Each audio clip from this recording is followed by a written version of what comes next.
All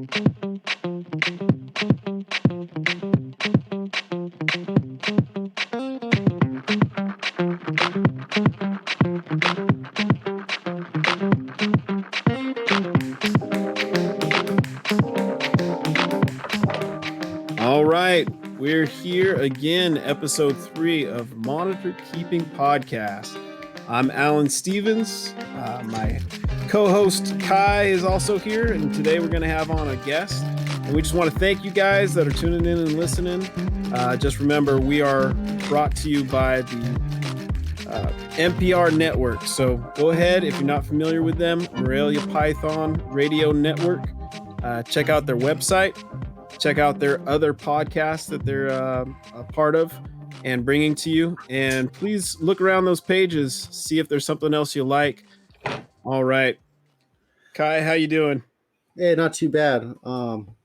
Like we said, we got a guest today, and we're gonna do things a little bit differently than I think you've seen most podcasts are doing right now.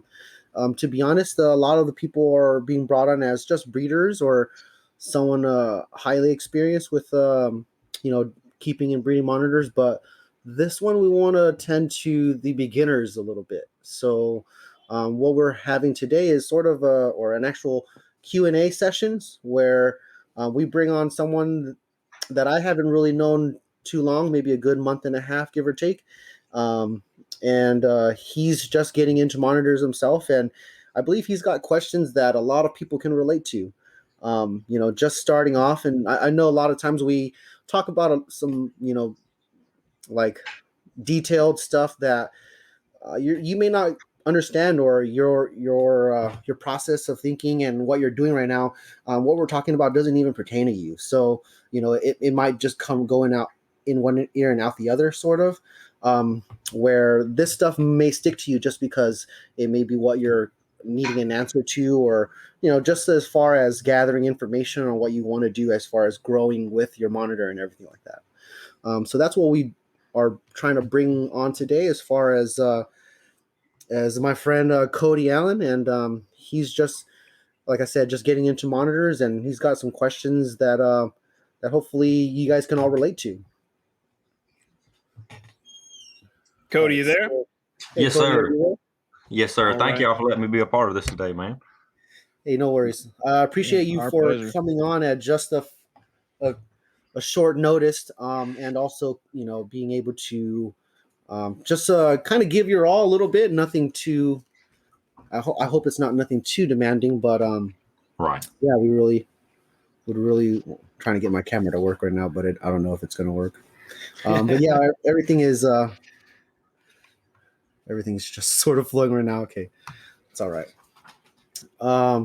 So yeah, as we getting started here, is there anything that I guess you would like to add about yourself first, or just a little background on what you're doing, what you're keeping? Yeah. Let's see.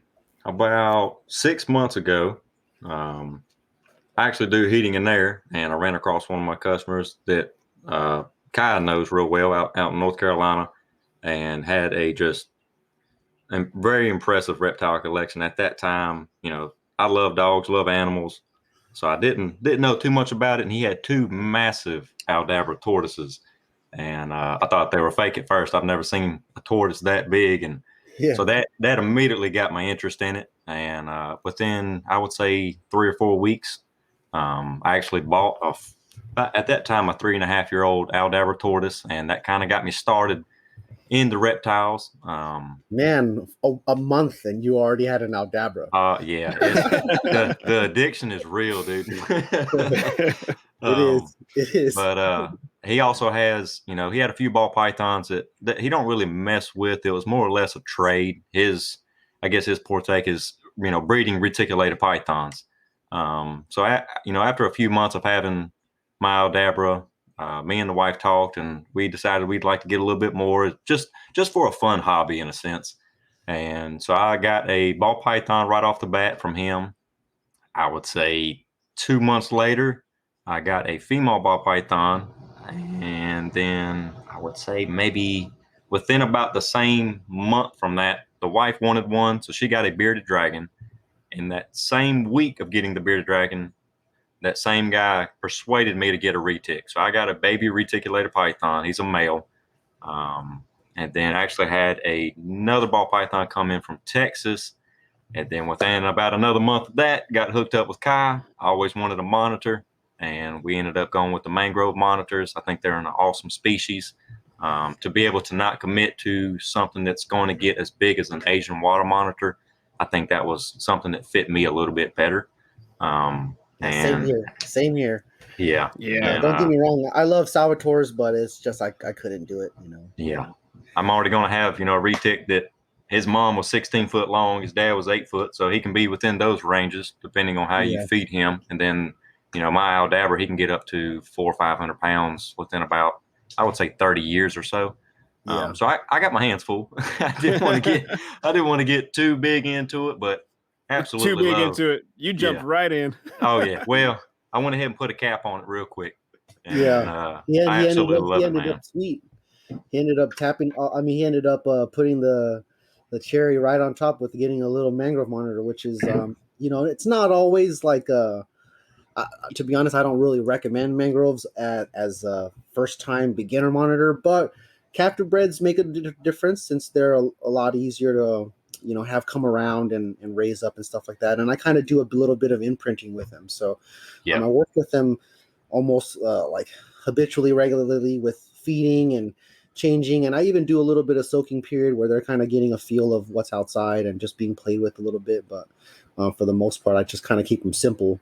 And those are kind of the details that I wanted you to understand a little bit, not in a sense where like I'm just trying to like dictate how you have things, or more so just to give you a breakdown on what I'm kind of doing with them as far as raising them and getting little babies. Right. A lot of us right now, and that's all the new keepers too. Everybody's got little baby Niles and little baby Savannahs and little baby water monitors, and they have a lot of questions where it really is some of it's really important, where it's just about like humidity and heat and eating, and some stuff is just about taming or working with. And it's with you here, hopefully we can cover some of those topics for them and get the ball rolling on that. Okay. Yes, sir. Now, is there I guess we've gone through some of the details, and some of these questions you kind of already got an answer to, but is there anything that is regularly on your mind that you're always wondering about, or like a set of questions that you possibly have? I think the biggest thing, and I'll kind of, I guess, jump over a few real quick, which I know we can bounce back to. I know in episode 1, y'all covered a lot of the basic, questions and topics on as far as husbandry and feeding, which of course we'll still go over that because I'm all ears. I'd love to learn as much as I can about them, but I guess we'll just jump straight to taming. That's a big one. It is. It's always on. It's on everybody's mind as far as getting a beginner. Now, like myself, I think like with anybody new getting into like a water monitor, you see the end result, or you see the tame, really nice beast that someone's carrying around or they brought around, and you fell in love with it, right? It's a intelligent beast that's calm and somewhat really cool to have, right? And so a lot of people come into buying a monitor lizard and really hoping that that's what they're going to get, but in truth, they're probably get some wild caught animal that isn't so workable and needs to be acclimated for one. Went through hell before it got to you, and so you then have to essentially build its trust from all the horrible stuff that essentially happened to it prior to it getting to you. Right. So that's where perspective and getting a feel of what the animal went through, then you can kind of get an idea on how you should approach it. So I don't know, before I really get into like ideas and what I kind of want some people to look at, Alan, is there anything you want to add before I kind of get into this large spiel a little bit? Well, yeah, this is a big one. For me, I can't necessarily say I focus on it. And I do get this question from people every now and again about handling your animals and how long do you have to wait before once you bring them home, do you go hands on and start working with them? And the honest truth for me is I kind of read the animal. I let them kind of tell me when is okay. I do this in different ways. When they're babies, I leave them alone. If they want to come see what I'm doing, they're more than welcome to come out on their own when they're ready to check out, if I'm just refilling water bowls or adding food. And food is a great one because just doing that, just going in there and feeding them, I could be shaking bugs in a bag, and at first they'll run and hide. And over, I don't know, the course of a month or so, they learn that the bag or that sound means they're getting fed. And now their little heads are poking out. They're waiting for the bugs to drop so the massacre can begin. Yep. And you do this on a daily basis, they start to learn what you're about. And once they get used to it, you can start doing other things. You can start moving around in their cage a little bit. And I do slow movements. Usually I continue to try to ignore them. Um, some animals I don't really even make eye contact with right away. It's not super important. It's just, something in passing that I just focus on what I'm doing in there. Um, I've tried to take just a picture of animals sometimes, and it had certain animals freak out just because the phone's in my hand. Something about that phone or that lens to them sets them off. I've heard it said that maybe those lenses on the back look like an eyeball or just a foreign object. Um, and I just take it slow. Whatever it is that I'm doing with whatever animals, I take it slow. I let them get used to me. They know that I'm not, even though I have the ability to get in there and mess with them, I don't have to. I can, in a sense, respect their space a little bit. And once that trust grows a little bit, I will offer food, but maybe I'll make them chase it. And then the next time I'll make them chase it in the direction I want them to go. Uh, Leading up to the point where I can get them to come out maybe onto my hand and feed them there, then let them go right back into their cage. And again, like it's this, sometimes I don't handle an animal unless I have to till they're maybe 6 months of age. Um, because the end result that I'm going for is that an animal that I'm keeping will actually trust me. I don't have to break that trust and rebuild it. Just have to wait. Now, if there's an emergency, you got to go hands on. I've had to do that too. And then I wouldn't say you start from scratch. I think they're pretty smart. They know they survived the encounter, and you didn't necessarily hurt them. So, yeah, my approach is really laid back. And I think part of that is because my focus in the collection has to be on so many different animals that the temptation would be a lot greater if I was working with one monitor. Yeah. To pass by that cage every day and look in, see Yeah. who's looking back at me and what's going on. That would be almost impossible to resist. Yeah. So, yeah. Yeah. But No, yeah, like that's kind of my approach. So, what as- tell me about the spiel, Kai. I'm ready for it. no, I mean, as far as now I guess getting into the, because you and I are breeders, or we have a ton, but to you guys that just have the one or two, and you do want to take that time that you do have, and to be honest, I envy you. I wish I just had one or two again, where I can kind of focus on them a lot more, almost 100%, but now kind of days I do things a little bit quicker and a bigger scheme of things, but I wish I was just that simple. Now, for you guys that just have the one solo pet and you want to really work with them, as far as being progressive with your animals, that initial thing, getting an idea of perspective of what they went through and how you should kind of approach them is like what Alan said, kind of move slow, work on their base, and really, if you can get food and or have them realize that you're the food giver and go from there, that's going to be your main entry point as far as building the relationship. Now, as far as like an analogy to kind of go through, this was explained to me years ago. So I would say when I was like 16 or 18 or something like that, and now I'm 32. So, and I use this all the time. David Kirshner explained this to everybody online, where it's kind of like this squirrel analogy, where you're gonna go to the park, right? And you want this wild squirrel to come to you, and you essentially want to befriend it, right? Now, this same case with the monitor lizard, same, very similar thing. This animal is wild. It hasn't really gained to trust you yet. It doesn't really know you. Now, same thing with the going back to the squirrel analogy, where you're going to go to the park, and you may not get it to eat from you initially, and you have to take your time with it. And going and grabbing it and going to chase the squirrel down is just going to make the squirrel fear you even more, or run from you even more. Now, applying that with your monitor lizard, it's the same thing, where if you're going to go in and reaching it and grabbing it and pulling it out of hides and essentially disrupting its sort of peace, acclimation period, and all that, then that's like hindering your process on building trust and a relationship with your animal.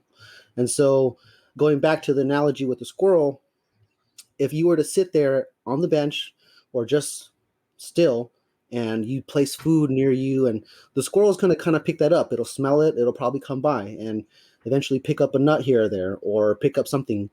And that's where you now have built a sort of trust with that animal. Instead of running and grabbing it, you then just place food there, and eventually in time, that squirrel will pick up on that. It sees you as, dang, I can get a free meal. I'm not going to get killed by this guy, and I'm going to be surviving a little bit easier. And a lot of the animals will pick up on that. And so, going back to your monitor lizard, you want to kind of sort of do the same thing, where as much as you can, you're going to be hands off, not really grabbing it unless you really have to. And really just placing food in certain areas, and getting it to be used to you doing that. Placing food in front of its favorite hides. And sometimes it's a little bit of manipulation, where I fed the animal a ton.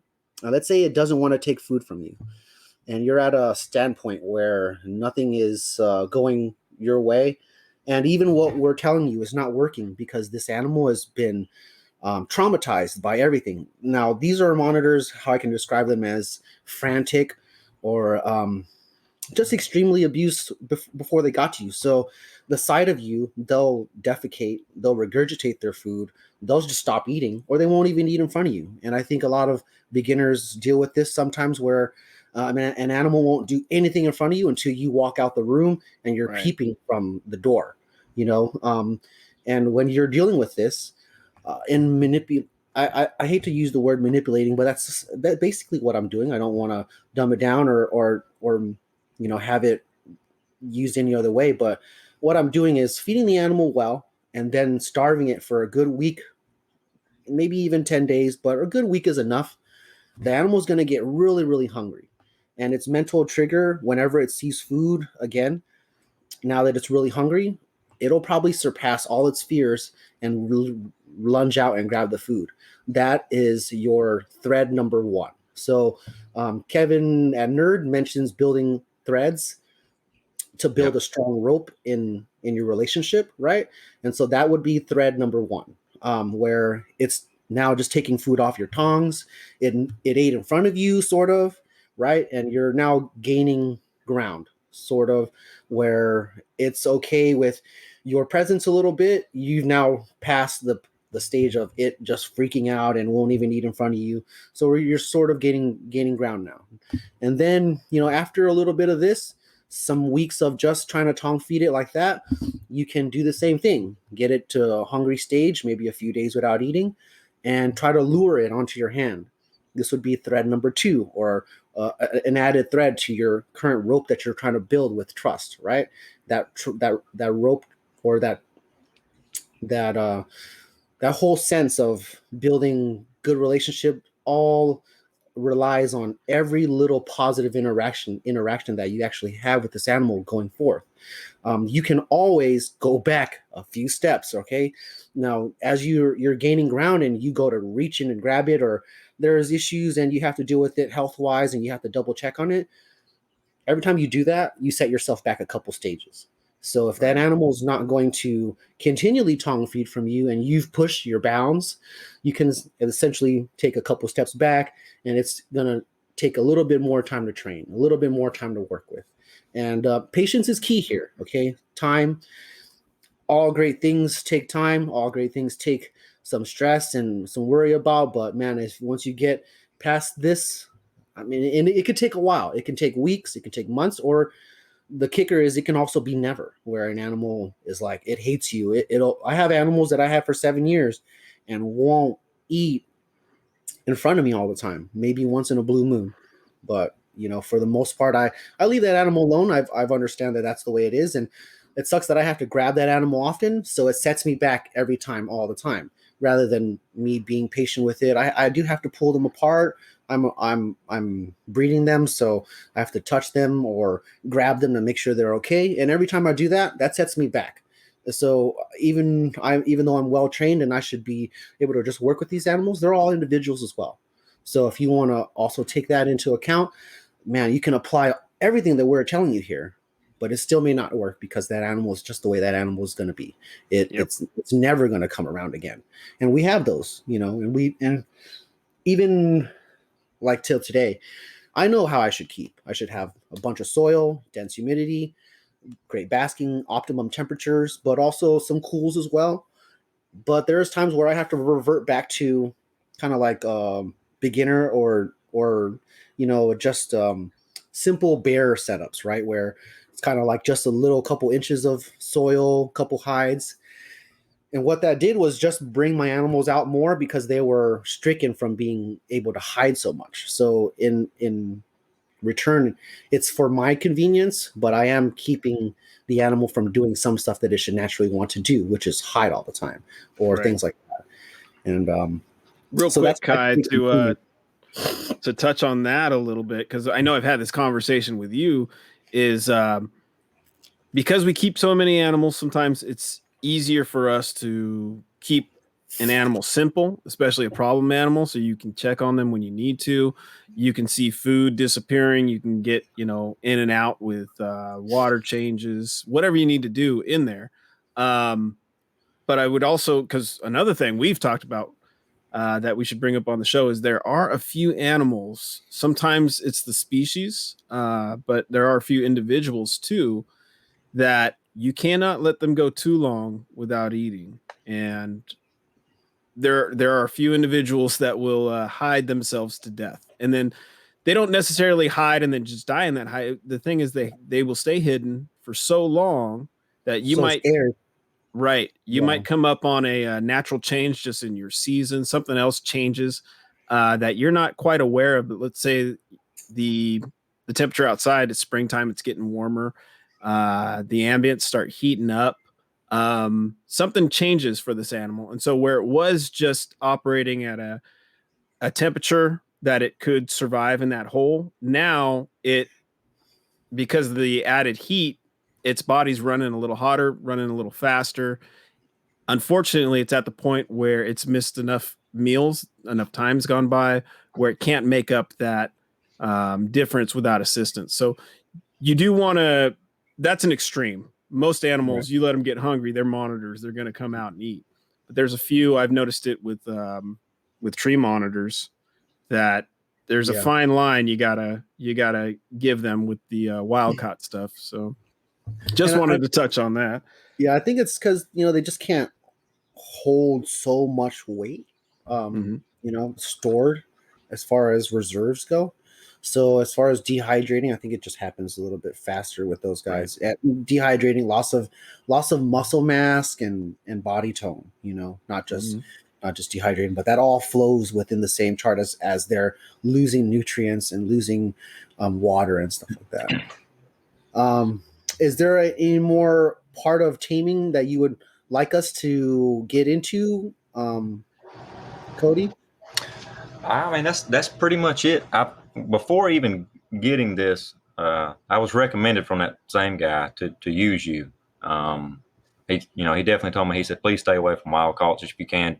And it's, one, taming process is a lot harder, but two, you can risk that chance of bringing something into your collection, whether it's a disease or something like that. You just don't know. That was my biggest fear. I just want to keep everything as healthy as I can. But I've listened to you. I've watched. I can't tell you how many videos with Kevin at Nerd, and the guy that I actually get everything from and talk to.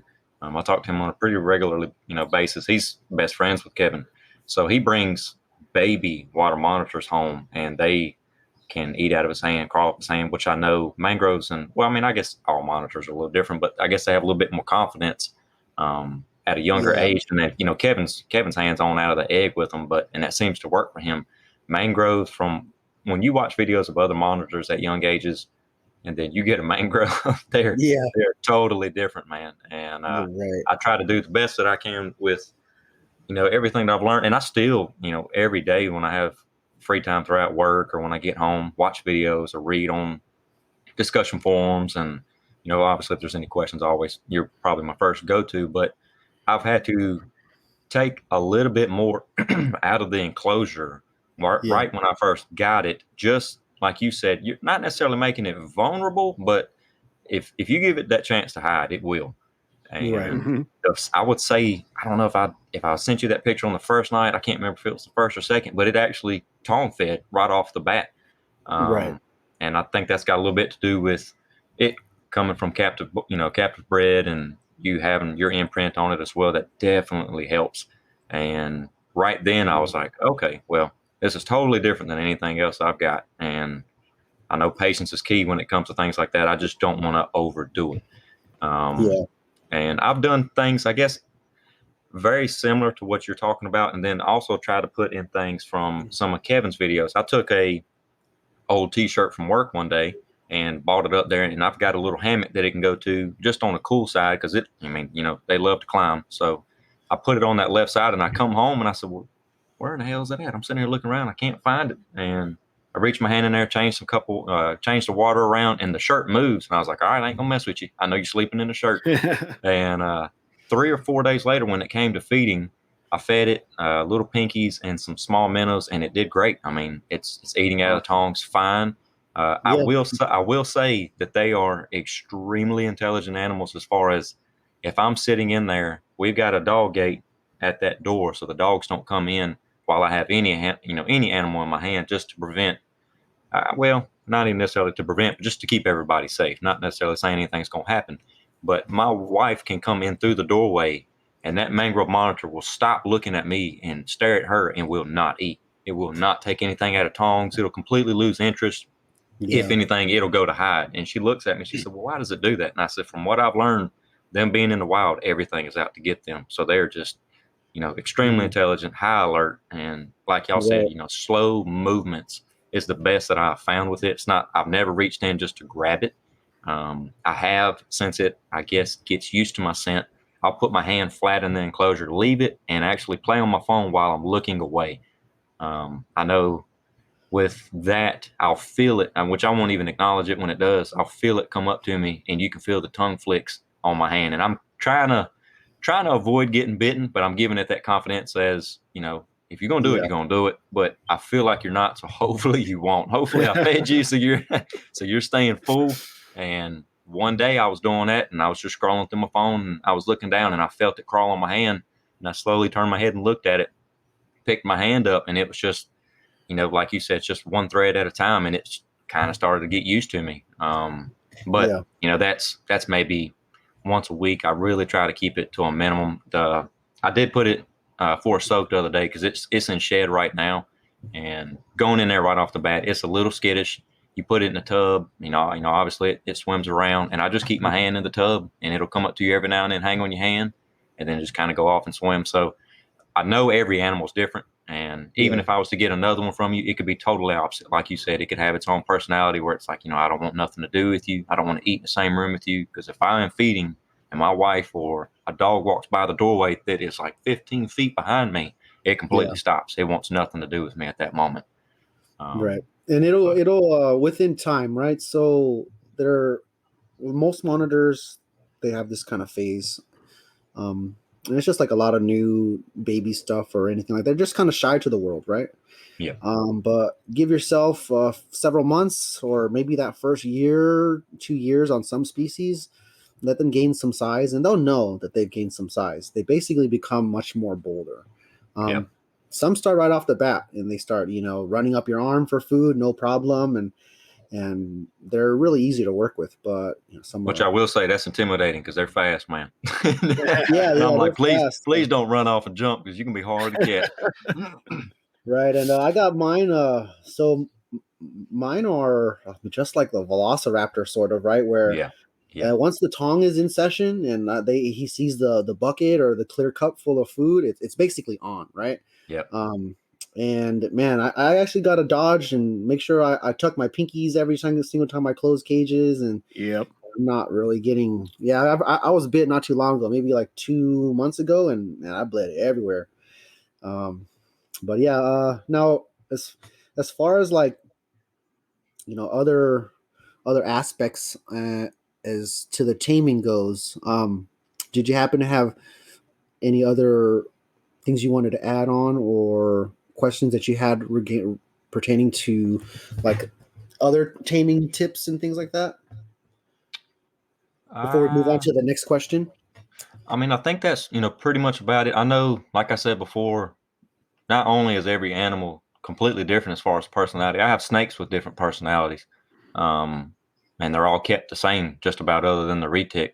And I mean, different monitors or breeds of monitors can have totally different, level of confidence. Other than that, I will ask you this, does the scenting thing work? Kevin from Nerd in one of his videos says that can help, and it seems to have helped mine. I mean, I find mine sleeping in the shirt all the time, which I think I left it in there 3 or 4 days and took it out. So I really don't do any suggestions that anybody else really makes as far as like soaking them for interaction or putting your shirt or sock in there. It's not that I just don't do them. I kind of go with what I'm aiming for is a truly tamed animal, not something that's like when it's in the tub and it's running up your arm and you're trying to work with it that way. The animal's really just trying to get out of the tub on you. It's not all the time is it that's actually it being tamed. Right. It is forced to work with you, and you are able to get a feel of the animal and they get a feel of you. But I want an animal that I can kind of just go into the cage, reach in there, and pull it out without having to manipulate any scenario. Yeah. That's what I truly want. But going back to those other methods, I think they help out. They can help out a little bit. I think the smell of yourself or the smell of the shirt, it definitely can pick that up. As far as making it tame though, and things like that, that's a whole nother. I think it just can get used to your smell and then may not freak out so much. But as far as changing the animal's entire attitude, I think it takes a little bit more work than that. That's right. That's right. Interesting experiment you could try, Cody. Start throwing an approved clothing item of your wife's or your girlfriend.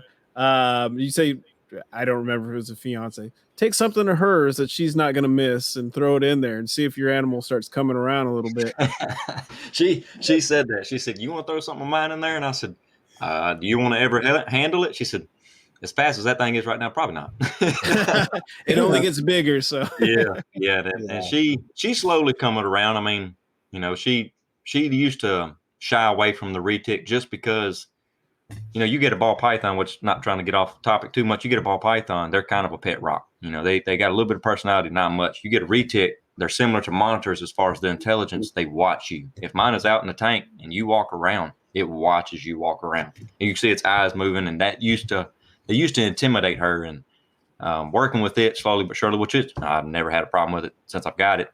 Just basic tips that you got to avoid from anything happening. They basically have 4 moods, which is sleeping, feeding, defensiveness, and then thinking. So I try to keep them in the thinking mood as much as possible. And now I would say within the last month and a half, that's probably her favorite animal as of now, other than the tortoise. She handles it pretty regularly. So I doubt I'll be throwing anything of hers in there anytime soon. All Yeah, right. I don't really use anything else other than just being in the room, being in the Yeah. cage with them. There's been a few instances, maybe there was a case with a group of monitors. I had to go hands on with them because they would hide in the door frame of one of the cages. It was a larger cage, and they could actually slip into this little part in the door frame. And so every day when I would have to go in there for general maintenance, I would have to catch these monitors popping out of this door frame. And it wasn't a very good design on my part. Of course, I didn't know they could fit in there when I first built the cage. Sneaky little guys, but they could turn themselves into little pancakes and get in where they needed to. But it did force daily interaction. What I did notice through that, and this was so that they wouldn't run out into the rest of the warehouse, and I'd be hours and hours trying to catch monitors all over the place. Um, the daily forced interaction, I can now open the door. I actually didn't change anything. And now I open the door and I can kind of like put my hand on them and they scoot out. They go right back into the cage. They crawl across to the far side, let me do my maintenance. And, I don't ever force anything else on them but that. But it seems to have worked to a certain degree. And they're still very shy, but I see them out a lot more now. Um, and then a group that I usually have a revolving raise up group somewhere in the house other than the warehouse, and it's in my kid's room. So these animals are usually up a half an hour before the lights actually come on. um but they get to see the daily routine, especially with the kids being at home for the distance learning and whatnot. So now they're out all the time in the daytime. They watch us, we watch them. Yeah. The problems I Sometimes have it with takes them. nothing. Yeah, Sometimes it takes nothing but just routine. Yeah. right. Yeah, just routine.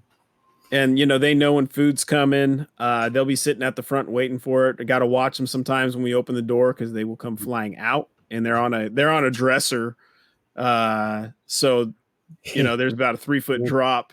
Once they're gone, And they're gone. They're gonna be behind something. Yep. right, I've Yeah. gotten good at catching them, and as long as I can keep focused on the food, I can actually catch them when that happens and wiggle the food in front of their face, put them right back in the cage, and they don't skip a beat. But other than that, yeah, a big thing I think is allowing the animals to see you, Yeah. to see you doing your natural movements, walking past, just your everyday activities that you might not even notice that you're doing. They might be watching you do.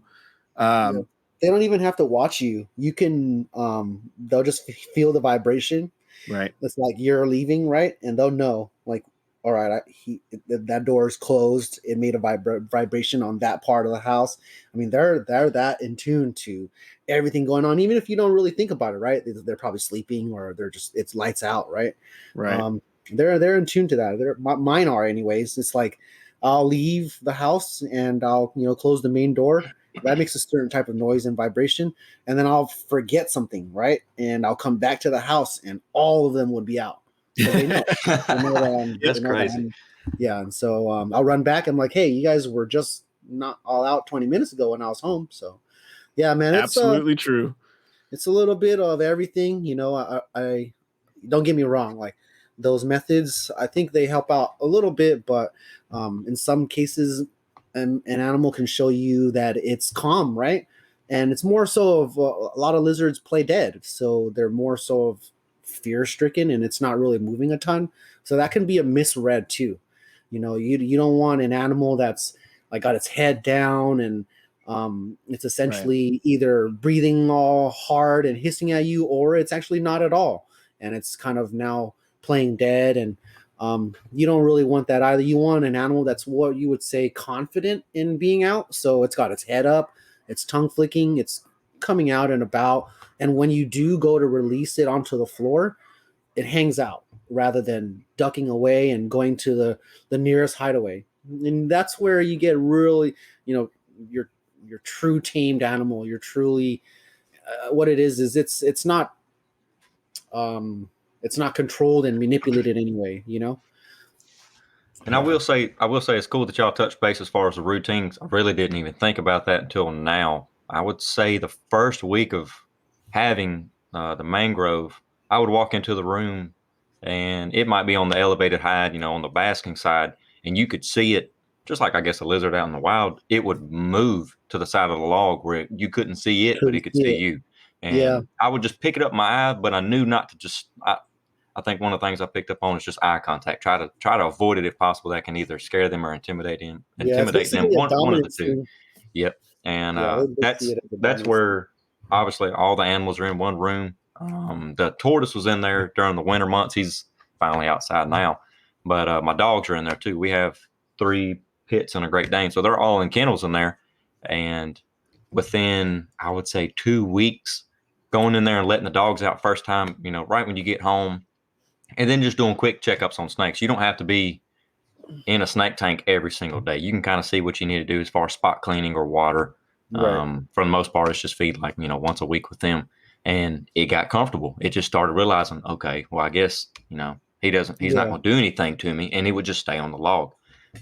Now, if I'm in, like I said, if I'm in a room and his tank is shut, or him or her, that tank is shut, and my wife walks in, it'll still move. And I guess it's just like y'all said, it slowly gets used to your routine, that normal Yeah. movement of in and out.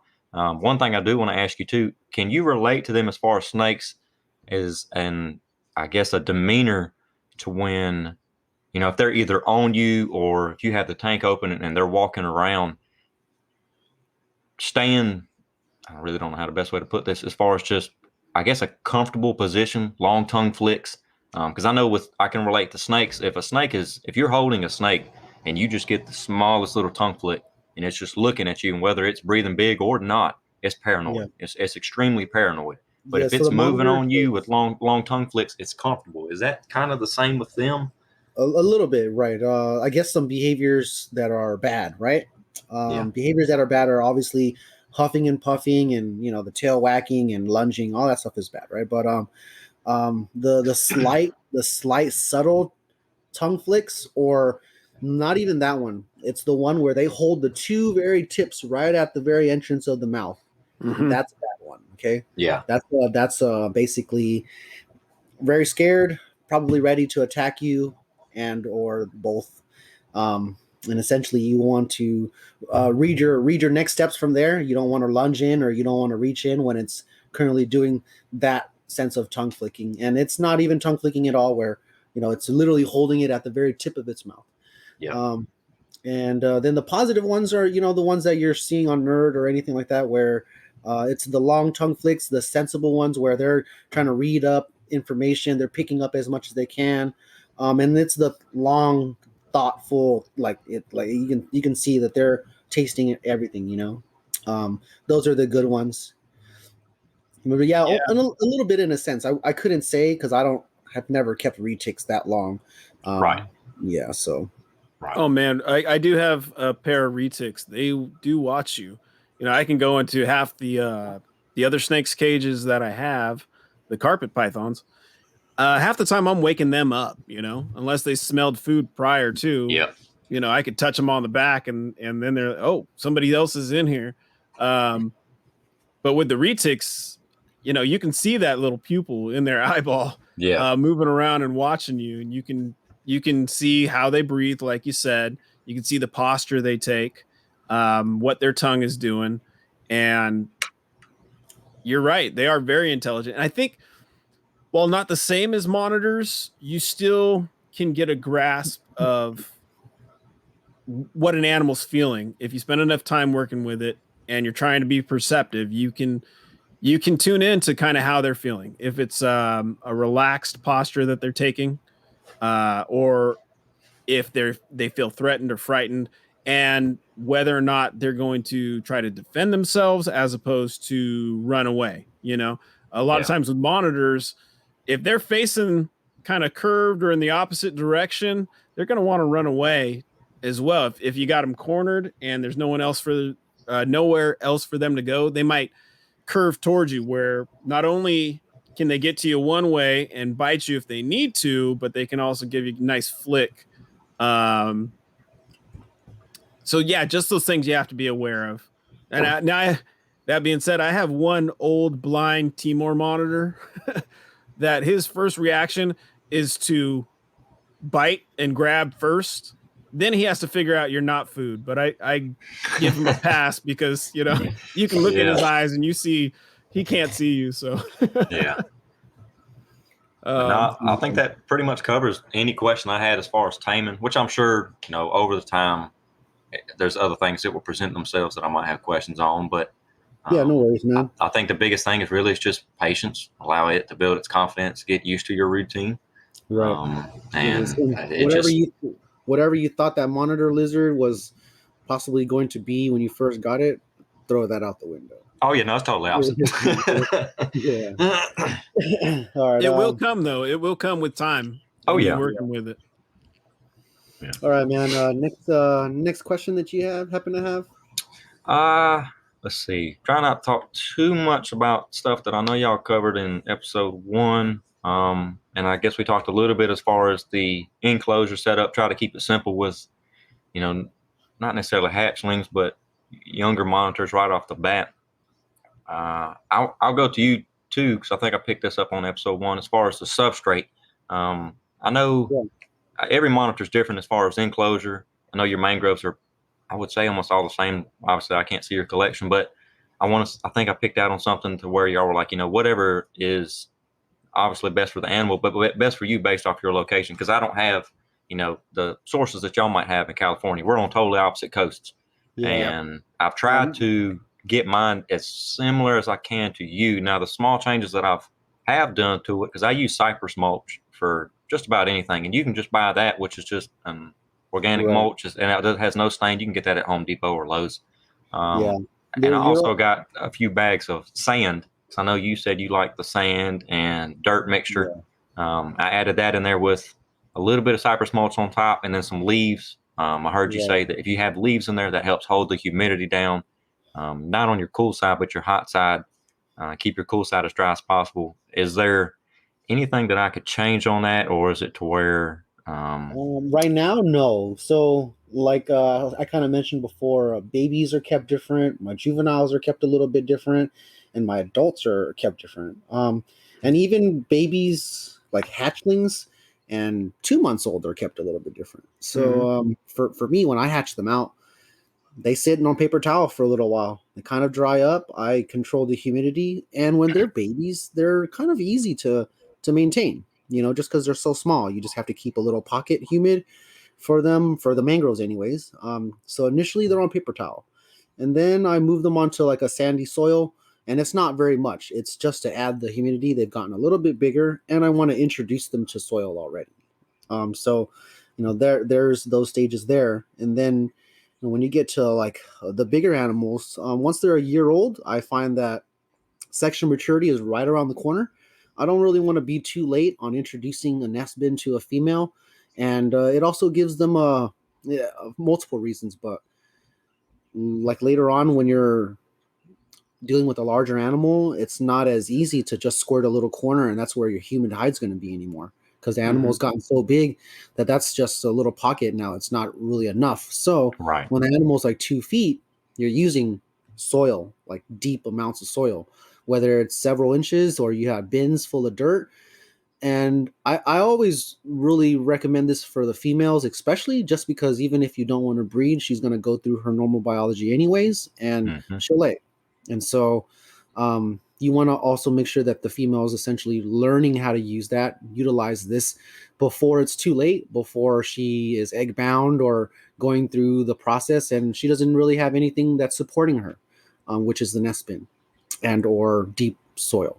Great point. So the male can also benefit from this too, because he's going to need a revamp. He's going to need to gain some humidity and hydration back. He will also need to sit in some soil and shed some skin off, because it'll just soak up all the moisture when it needs to, and it'll fluff right off. It's a lot. It's crazy how the soil just helps like that, you know? Yeah. And so, and now that as we're transitioning from a juvenile or sub-adult, and I'm introducing the nest bin, now it's like a heated nesting soil. the actual soil is precise temperature. It's a precise ratio and all that stuff like that with humidity and moisture content, and all that is important. So, if you took that and applied it to the babies, though, essentially you'd be putting a little baby in a huge enclosure for nothing. It doesn't really need it yet. Right. So you go and you can work at it. Now, I really don't want to take away from any of the people that they want to go all out. Go ahead. I recommend you do it and get your heart out and deck it out as much as you want. Right. And you also have to accept that animal is going to be now in a big cage, kind of wild. Or, I mean, it could come around, but there's a chance that it's going to be a little bit harder for you to maintain it, watch it, even get to the point where, like, let's say if you put a 10-inch lizard with a foot of soil, you're gonna have a hard time finding that little lizard. Right? So it's just it's I don't want to take away anybody that wants to fully deck out an enclosure and go with it, but you'll just have to have some things that you accept where it may be a little bit longer for the animal to come around, or you'll have to accept where if you want to go and get it and look at it, you have to rip up that cage, that fully decked out cage that you have. And that's you'll have to accept that. And if you want to put it back together, you put it back together. But for me, things are easily liftable. I can scoot stuff, move plywood, or have logs that I can just easily scoot aside and peer inside, and everything is still accessible for the animal. It still provides the necessities that what it needs, but it's complementing me and it's making things a little bit more convenient as the keeper. And so you want to have things both ways, where it's beneficial for you and also beneficial for the animal too. Right. And I know one thing that I've seen on some of the pictures of your enclosures, and I want to say Kevin has used it too, but it's not the same as Kevin's. It's like a plastic hardware cloth. It's got holes in it, but it's all plastic. And right. I've cut those to fit all around the sides. And then since I've done that, it allows it to, which, I mean, this might be just me reading it wrong. It seems to be out a lot more, just hanging out, whether it's on the log or on the walls. It'll definitely be burrowed at night. Sometimes I've seen it sleeping inside its elevated hide in the hollow log. And then I have cameras at the house just to check on the animals while I'm gone, because there's heating elements. I want to make sure everything is safe. And I'll see it out and about. It's either crawling upside down on top of the enclosure, or it's crawling on the sides and just having a fun session. And it's helped. You gave it you taking care of what it needs. Now, I kind of mentioned this in I think in a previous podcast. That's not out yet. Okay. But, what I want to kind of get out there is baby monitors, regardless of what people think as far as, terrestrial or arboreal, or they're kind of all arboreal when they're babies. They live in high places, tucked away gaps. And that's where they feel secure, in between tight spaces. I mean, people are finding them, behind the refrigerator over there, or, somewhere tucked in a crevice. And that's where their microhabitat is. That's where they're going to feel safe. They'll pop out. And at this age, they're a little bit of a forager, but more so of whatever comes by, they're going to pounce on it. And being out foraging as a baby monitor is dangerous. So where you're trying to now is, again, what the animal is going to do naturally. And so in the wild, they're going to hang out in trees. And so what you're applying is that sense of comfortability and what it would normally do anyways, which is hang up somewhere high. And then as it hangs somewhere high, whether, it feels that it's high or not, and it's at eye level, and you can ask anybody, an animal that's above your head, an animal that's eye level, and an animal that's at your feet are all going to act different. The same animal. Okay. Animals above your head would automatically claim dominance. Animals that are right at you, it's a little bit more apprehensive, but it's a lot easier to work with. And the animals that are at the very bottom of your feet, they're going to kind of think you're coming after them just because your approach. Yeah. So that's good that you said that, though, because I'll be out on the floor below it, because it sits probably on a 3.5 foot tall stand. And if I'm in the floor with the snakes, which is not all the time, or really just a dog, loving on the animals, I can look up and it's at the bottom of the enclosure, just looking down at you, just looking peaceful as possible. And if you sit, I've got a chair in front of it. If you sit in front of it, it's not necessarily going to be right in front of the enclosure. It might be behind something looking at you, or on top of a hide, or on the wall looking at you. But it's funny you say that. If you are below eye level of that animal, it's almost gives it a total different personality or level of comfort.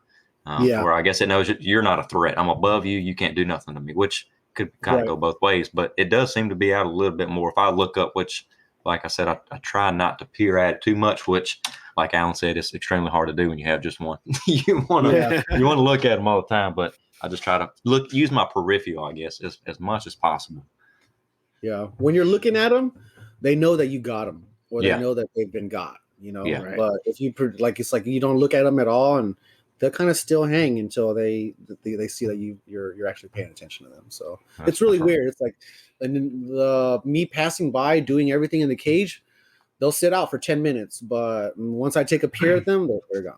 So this happens. I've had a little tiny bit of experience in Sri Lanka with wild monitors, and it's true out there too. If you ignore them, pretty much you could walk right by them. And some of these the Bengal monitors over there, you would see them in town right next to 50 school kids in uniforms sitting there like it's a stray dog.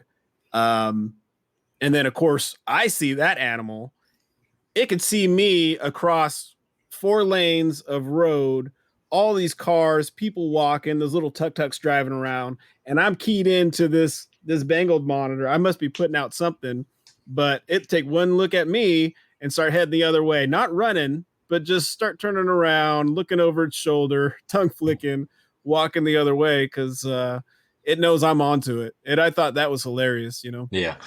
And as far as the babies, the same thing. I found baby Bengals. They were on the beach, but where they were on the beach was in between these really large boulders that had a lot of vertical surface. They were,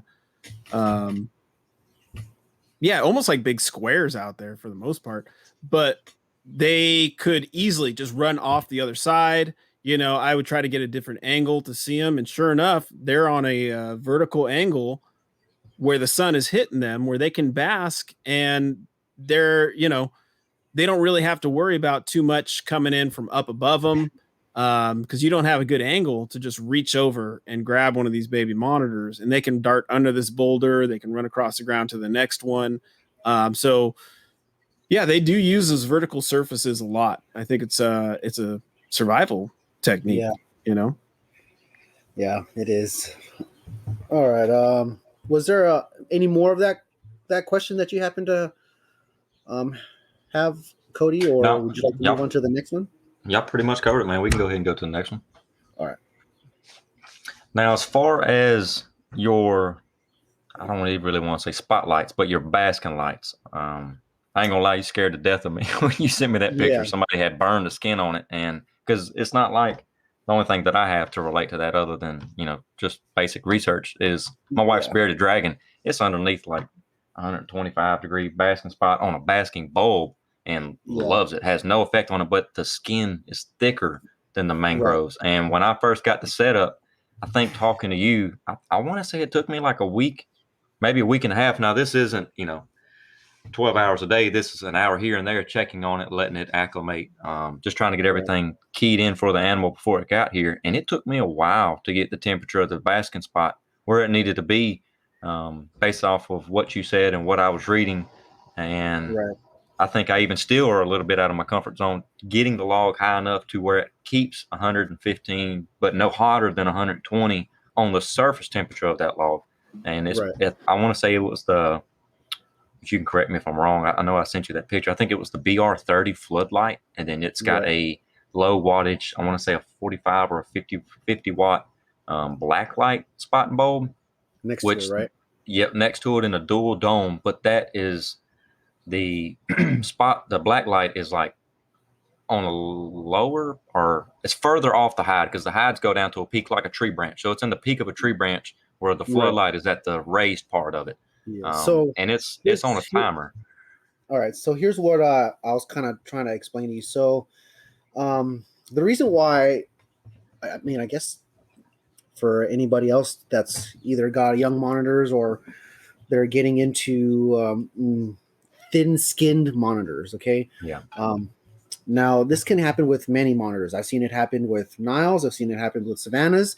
I've seen it happen with plenty monitors. They can get burned and by a few different bulbs or by the placement and setting and just how close they can get or just the actual strength of the bulb. Okay. Now I'm going to recommend a couple bulbs here. You may want to probably write this down if you're trying to gather certain bulbs to use, but I use BR30s and BR40s, which are a kind of soft white floodlight, and it's a floodlight. Okay, it's not a spot bulb. And then I use those coupled next to a black light, and that's either like a 30 or 40 watt bulb.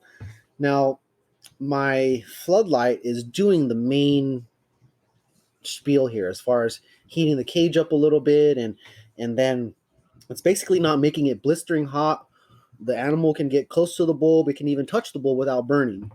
Now these mangroves just got such thin skin that anything too close or too strong of a bulb can basically burn them, and it causes thermal gradient burns, and it's just those huge white patches that you see on people's monitors.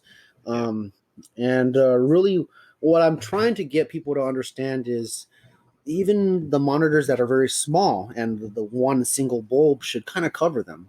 With these baby mangroves, they can just burn so fast. If you use a bulb that you think is getting your ambient good, but it's also making your surface temperature really strong, and so that's what is causing the burns. Now, I'm also having you use multiple lower wattage bulbs rather than having you just crank on 150 and 125 or even 100 watts. I don't recommend that at all. I recommend you use that equal amount, but spread out between 3 or 4 different bulbs or something like that, or 2 or 3 different bulbs where each bulb is probably 50 watts or 40 watts. And then that is more spacely brought out, widens the actual basking area for the lizard.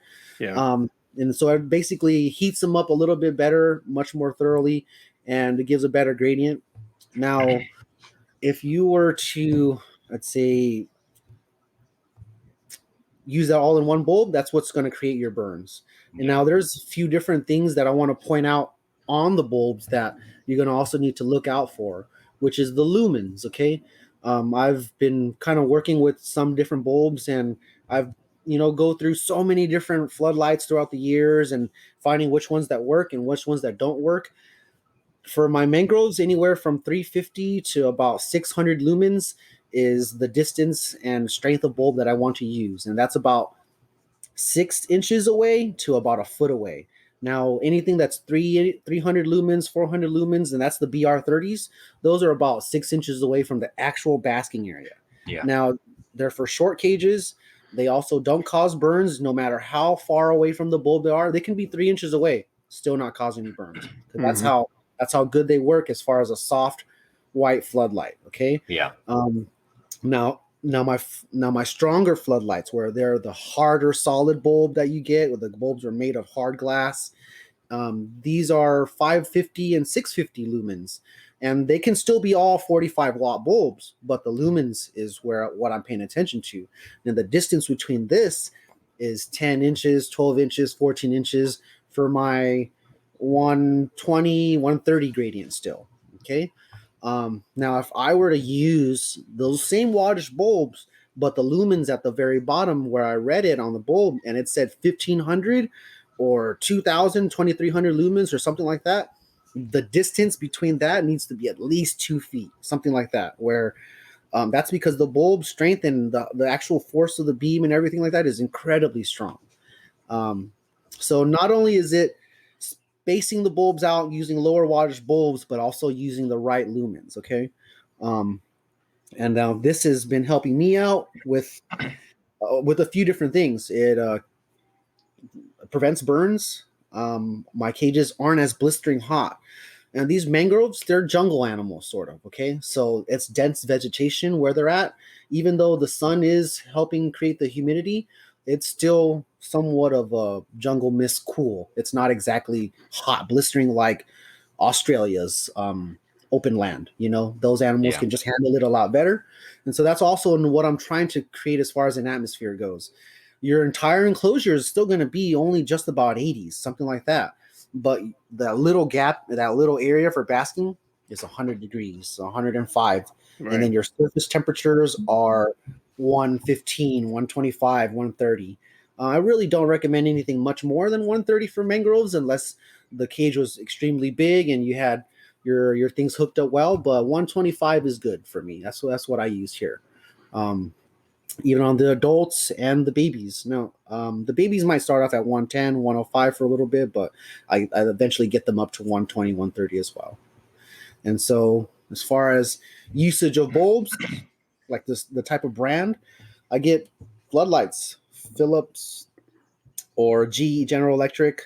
Um, and they don't have too many more options out there. They used to have like Sylvania and all those old school bulbs that they don't make anymore, or Yeah. they're just discontinued in certain states. Some states do not Oh, allow California. Sorry. yeah, do not allow floodlights anymore. So I've had to get creative. Not only do I have people send me stuff from out of states, but I now have to work with the bulbs that I am available to buy here. And so instead of sucking it up and just buying any reptile bulb, I've had to do a few things to kind of get by a little bit. And I now use more bulbs on top of the lizard and more lower wattage bulbs. So I'll use, instead of 45s and 65s, I'll use 35 watts and 50 watts. Yeah. And I'll string those right across. I also use the whole coupling thing often, all the time. So it's one bulb next to another bulb that's creating a great gradient for me. Now, and also with the go ahead, Cody. No, I'm sorry. I've got a UVB bulb in there as well, which I know you said that they definitely can benefit from, and that's kind of in the center of the tank. My question is the dual dome that I have in there that's got the floodlight and then it's got the black light, basically just a night light in there that stays on at night. The floodlight and the UVB bulb shut off on a 12-hour timer. Can you? And the only reason I'm asking this is what I use for all my other reptiles. CHE bulbs, which is a ceramic heat emitter. Could you replace that black light bulb with the 50-watt CHE to where it's not giving off a light, but it emits heat, or is that still too intense for them? It's so if the bulb placement was really high up and probably either just out of the way, I use them. But I do too. All mine are, the monitors can still jump that space and they essentially want to grab onto it. Now, all the bulbs that I currently use, I can sort of grip with my hands, even if it's for the slight second or two, right? But if you grab a ceramic heat emitter, even a 50 watt, that's going to burn you. They just get so hot. So I personally don't use them just because your initial touch is going to burn. Now, the other bulbs that I use, they're the same wattage, but they just don't get blistering hot where the animal can even glance on the bulb or hang on top of it and not burn themselves. So the ledge that the ceramic heat emitter also makes, that ledge just gives them something that they want to climb on and hang out up there. So I've actually even had them do that. So I guess in a way, yes, they are usable, but if they're really close or your animal can get to them and burn themselves, no, I don't recommend them. Maybe just more of a recommendation if you have, like my setup right now is a 40-gallon open front enclosure and everything is sitting on top of a wire mesh top. And then I've even got that top sealed other than where the lights are to hold the ambient and humidity in a lot better. But I mean, me just being new, I had no idea that obviously they climb and they can crawl, but I'll see throughout the day checking on the camera and he's crawling upside down, hanging from the top of the mesh. And I know they make, I think, basking like guards, which is a metal hardware type of cover. So I guess you could use that for bigger enclosures, like your PVC enclosures or your vision cages, just so they can't touch it per se. So the problem there, though, is when you do that, sometimes that becomes the climbing, just like you were saying, the hardware cloth, basically, or the plastic version. They can climb and hold on to that just as That's well true. with those basking guards. So something you have to be creating careful. more burns. Yeah. Creating other kind of burns as well, and they'll Right. essentially just hang on to it because it's now something to do. Yeah, right. Now, That like makes sense. some clunkers, like savannas, may not be so uppity where they're just on the roof of the cage, right? Because I mean, they can climb, but they don't always do that a lot. But these mangroves, they're gonna scale it, and they'll Yeah. try to, it's just the nature of the lizard itself. And so, yeah, I it's just a used thing. I use the ceramic heat emitters in a few cages. If there's a separation between the animal and the emitter through some kind of screen or something, there's different applications where I will use that. I also use it in some real large cage where unless the furniture is set up in a way where unless this animal has like a 4 foot vertical, it's not getting to that light. So Yeah. I will put it maybe in the center of a, like you could say a 8 foot by 4 foot by like 6 foot tall cage. Um, I'll put it right in the center of the cage up towards the ceiling if I want to provide a nighttime element to this, basically turn off all the lights, where it's still going to keep the heat because of the way they heat. It's gonna be a nice heat for that kind of enclosure. Um, but at the same time, I don't have to worry about either furniture or the animal being able to access it. It's purposely set up that way so that I don't worry about it. But like Kai was mentioning, if an animal can get to one of those, I wouldn't use it. I would find another way Right. to heat that enclosure. Now, your black light should be fine, right? But if you want another option, like let's say lightless or completely lightless, right? You can get the deep heat projectors. I've used these through Reptile UV Company, and they're the same company that makes the Mega Ray bulbs. Um, these they're quite inexpensive for a ceramic heat emitter that does what it needs to do, and even like I guess it's like a 50 watt or 75 watt. It's pretty strong. I can kind of touch the sides like with my fingertips without it singeing my fingertips right away.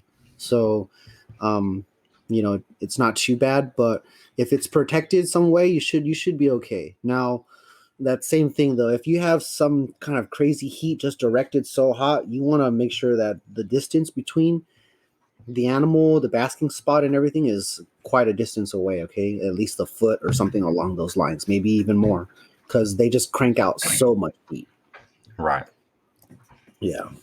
So yeah, I really have a slight balance of coolness that I also try to have. You don't want to make your cage extremely hot and blistering all the time. It's just that little pocket where the heat lamps are, but the rest of the cage is somewhat cooler, like in the 80s and 70s even.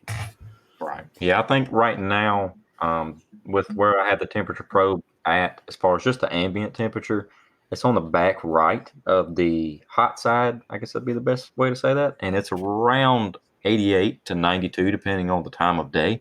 And then the left side, which is what I'm considering the cool side, it can be anywhere between 78 and 82. And well, I'm sure it's a little bit cooler on the bottom of the tank under the substrate.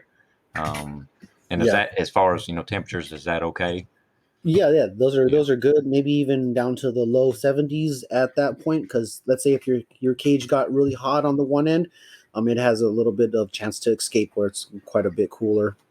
Right. But anything below like 70, 65 at nighttime too often is not that great either. Okay, so Right. you kind of have to have a balance. Like right now, you shouldn't have an issue because you're going into warmer weather, but when you are facing winter again and you essentially are fighting your weather because you're cold out there, you're going to want to make sure the coldest part of your cage gets like 65 at the lowest, something like that.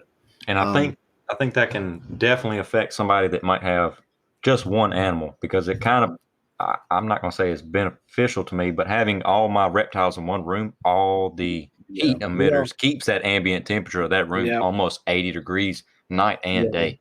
We all love that benefit. Yeah. I don't like paying for it on a utility bill, but it does help as far as the ambient temperature. You know, that's a good point, and it's something I think we will probably cover on a future podcast. Is if you are a keeper that just keeps maybe one animal or maybe a pair or a small group of animals in the same cage, and you don't keep anything else in the house, if that's where you're keeping it, you know, you have to set up your enclosures a little different. Yeah. And a lot of times we say hot end and cool end to a cage, and just to get people's heads kind of wrapped around it now, just because you have a hot end or you hear that term hot end, cool end, doesn't mean, let's say on a 6-foot cage, let's say you're keeping a pair of some type of dwarf monitors in a 6-foot Yeah. cage. You have more ends than more ends. Yeah. Right. So maybe a quadrant of like 6 areas or 5 areas, right? Right. Absolutely. You got to make that entire cage usable to your animal. And if your room temperature is 70, 72 degrees, then at the cool end of your cage, it might be a temperature that your animal's really not going to use, and not use the substrate that's down on that side might get even a little cooler, especially if it is moist. So it's different things you have to consider about your placement of your heat bulb. So you might want to put something in the middle or have a heat bulb at both ends. And as Kai was talking about, something that's a little less maybe on the wattage. Play around with your temps, play around with your basking spots in there. If you have to move a bulb, using a safer bulb and moving it down to a level where you're going to get the temperature you want at the basking site. Yeah. But you're also going to cast the right kind of ambient across the enclosure itself. And that might mean you set up identical basking sites on both ends of that 6-foot enclosure so that you're meeting the right temperature gradient in the middle. So we could cover a lot more on that in the future, but just something to think about as well. And that's something I'm still learning every single day. And I've kind of got everything right now, I feel like, is at a pretty acceptable temperature as far as basking for all reptiles, but mainly the mangrove. But it'll always change the bigger enclosure I get. Like you said, I'm always going to have to play and learn. And like I said, it took me a week and a half to get it dialed in to where, I hate to even say this, but your requirements, but mainly that animal requirements. Because I'm like I said, I think the worst thing you can do is think you know what you're doing when you don't. So it's just always listen. And that's what I was always trying to do, is just be all ears. I'd send Kyle regular pictures of, is this temperature okay? And he'd say, no, I'll get that up a little bit higher. So that dialing that in is a huge learning curve. If you're not used to that, and it's always going to play an effect with the bigger enclosures that you get. And that goes for all my reptiles. I'll end up having that retic in a 6-foot long, probably 3 foot deep, maybe 2 foot tall. And I plan on building something big for the mangrove later on, but like you said, having them in a big enclosure can kind of lose that taming from what I've seen with snakes and just from basic research. So everything is in a small enclosure right now, or not small, but comfortable enough to where it's not stressed and it doesn't feel vulnerable. Right. And the biggest thing is too, easier on you to clean. I've seen some people with some decked out enclosures, and I'm like, man, that's got to be a nightmare to clean. And I guess that'll go into my next question: is when do you think it's frequent? How frequent should you be cleaning the cages? I know with my snakes, it's more or less spot clean. And then I try to, if they use the bathroom, I try to clean once a week if I can't just spot clean it. That's more or less, I have to do that to keep my humidity up and wet the substrate, mix it around, because I know misting can cause scale rot and stuff like that for snakes. So how frequent should you clean them? Go ahead, bro. Well, I'll be very honest with you. I don't clean very often, and here's why. Yeah, same here. Yeah, here's why. In the warehouse, I have a lot going on, and those little cleaner bugs get into just about anything. So they honestly take care of a good portion of what I got. I promise we're not lazy. Yeah.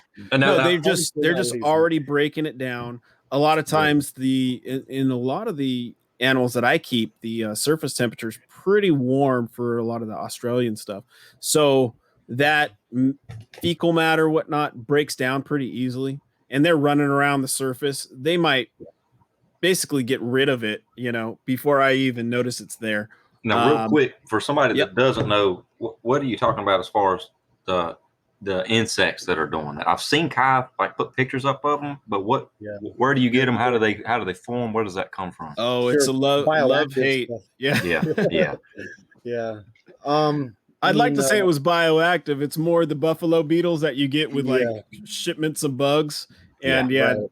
they can honestly they can be deadly too to stressed out animals. So just something for people to know that that little bag of 20, 30 crickets, you see those little hairy things crawling around in the bottom or those little beetles in there. Not to freak everybody out. We all have them. They're in basically all of my cages, you know, to some degree. But with a stressed out animal, if you pick up a wild caught animal that's laying on the ground on its belly, because that's the only place for it to hide under something, it might let these bugs gnaw on it. And, Yeah. you know, but on the other side of that, they're great cleaner bugs.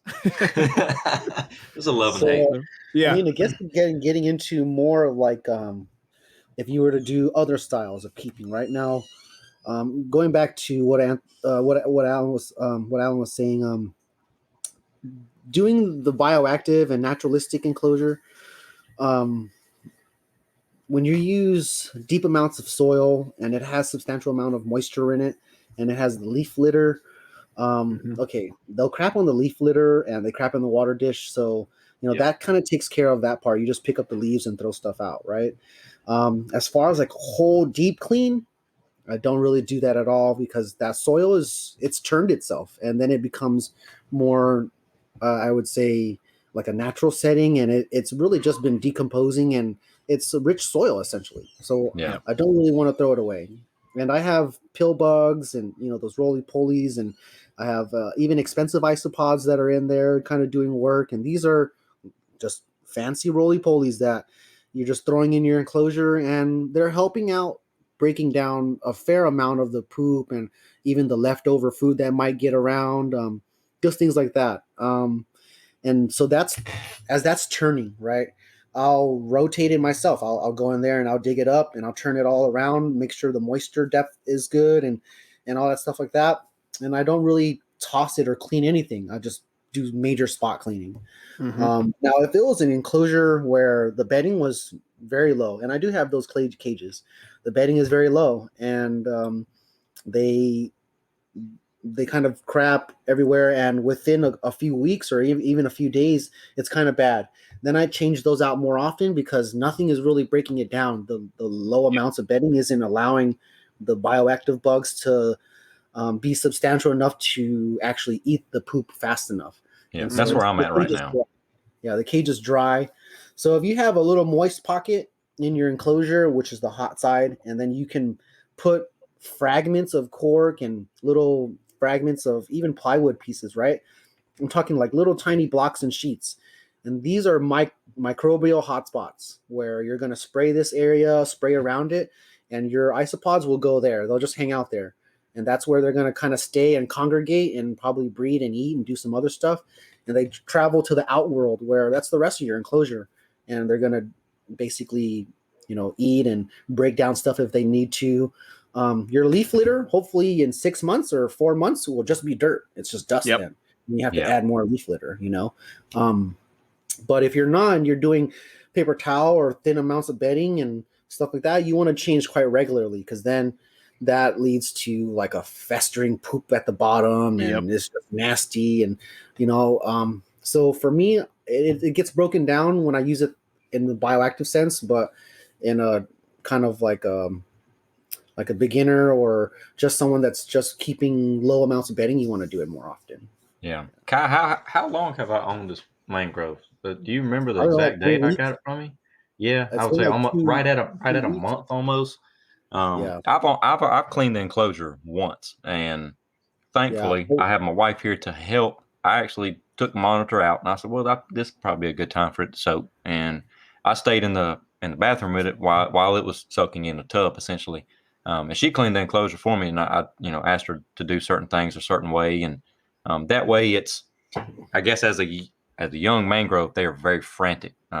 It'll Yeah. eventually calm down with long tongue flicks. I have seen it do the small, like where it just barely sticks the two tips of its tongue out and stares at you. If it's in a corner, and that's one of those things where it's just like, all right, I'm gonna back away. I'm gonna leave you alone. Yeah. But if it calms down and it can hang out on me long enough and it's not hissing, it's got long tongue flicks, I'll come in and I'll stay in the same room with her so I can just kind of see everything get put back together. And like I said, that's once in maybe 3 weeks. And it's not necessarily that it even needed to. That was one of the times where I wanted to add some sand in with a little bit of topsoil and then throw some mulch on top. And that, even doing something small like that helps me keep my humidity right. Because I know with my snakes, I can't mist the top. And one of two reasons: it'll give them scale rot, and then two, it dries up extremely fast. So I put maybe a cup full of water once every week and a half, 2 weeks, and churn all that mulch up, and then that moisture ends up staying at the bottom. So if that snake wants more humidity, it can go lower in that mulch and burrow, but it keeps the ambient humidity around 60 to 70. And then of course I increase it to 80 when they're shedding, and I've thankfully had full sheds out of all my snakes. I know lizards are a little bit different, or monitors are different. Touch base with you on that too. What humidity does it? You're doing a maintenance thing currently, right now. Right. Let's say if you, even your retic, okay, now, let's say if you wanted to do this where you didn't have to maintain so much and add your cup of water once a week, right? Yeah. If you went deep with your soil and then let like the first few inches dry and then add leaf litter, that'll take care of your necessity to add. So now when you're doing this as an adult or even a sub-adult animal, this is talking to monitors, okay? You're not going, I really recommend you not have to maintain so much where you're doing that so often and you're kind of having to turn the soil that often. Maybe once a month or every couple months, great. But once a week or multiple times a week is, for right now, it's okay. But as an adult, you want things to be much more substantial and the water moisture in the soil to hold its depth and everything like that. So like, let's say right now, my cages are not up to par on humidity on purpose. But if the animal were to go into a nook and cranny or went deep into the soil, which it has the options to, it can get to 70, 80% and close to even 100% humidity.